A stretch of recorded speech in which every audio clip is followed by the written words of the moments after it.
Yes, kama kawaida kama kawa, daktari bila degree hapa, Captain Del Rumbo Vadoza, Shadi Shehusa.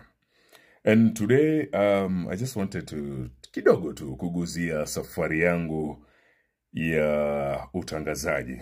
I'm a radio presenter, by the way. So many of you know me as a DJ, lakini kiukweli. In truth, to be honest, I'm a radio presenter. Ni safari ambayo ilianza miaka kama sasa inapiga miaka 7. Tangia nilipojitosa katika tasnia hii ya wanahabari. Sababu kubwa ambayo huwaga najiita daktari bila degrees because I shelved the plans of kwenda shule kwenda kutafuta degree. And I decided kwamba nitaipiga ki-street, of which ki-street sio rahisi lakini nimejifunza mengi.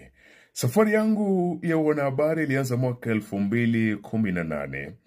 Baada ya wakati huo kuona kwamba bendi ambayo nilikuwa naimba nayo kimziki nimeanza kuinua mkono.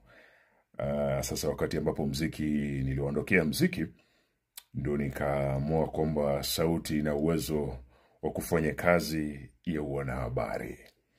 So pale nikaanza training, kujifunza tu kwanza kutangaza, na kujifunza kwangu kulikuwa kusikiliza sana radio, na kando na kusikiliza radio, I did a lot of imitating wakati ambapo nilikuwa natafuta my voice of radio.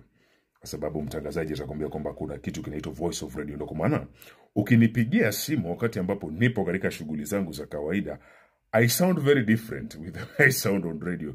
Most of you expect kwamba ukinipigia simu nipokee simu nikwambia tamtena zaidi inaitwa Jabulani Radio. Hapana jamani, hapana. Ukinipigia simu nitapokea simu kama Shadrack Shehusa, lakini tukikuja kwenye kipindi naitwa Shadi Shehusa. Story tutaendelea part 2.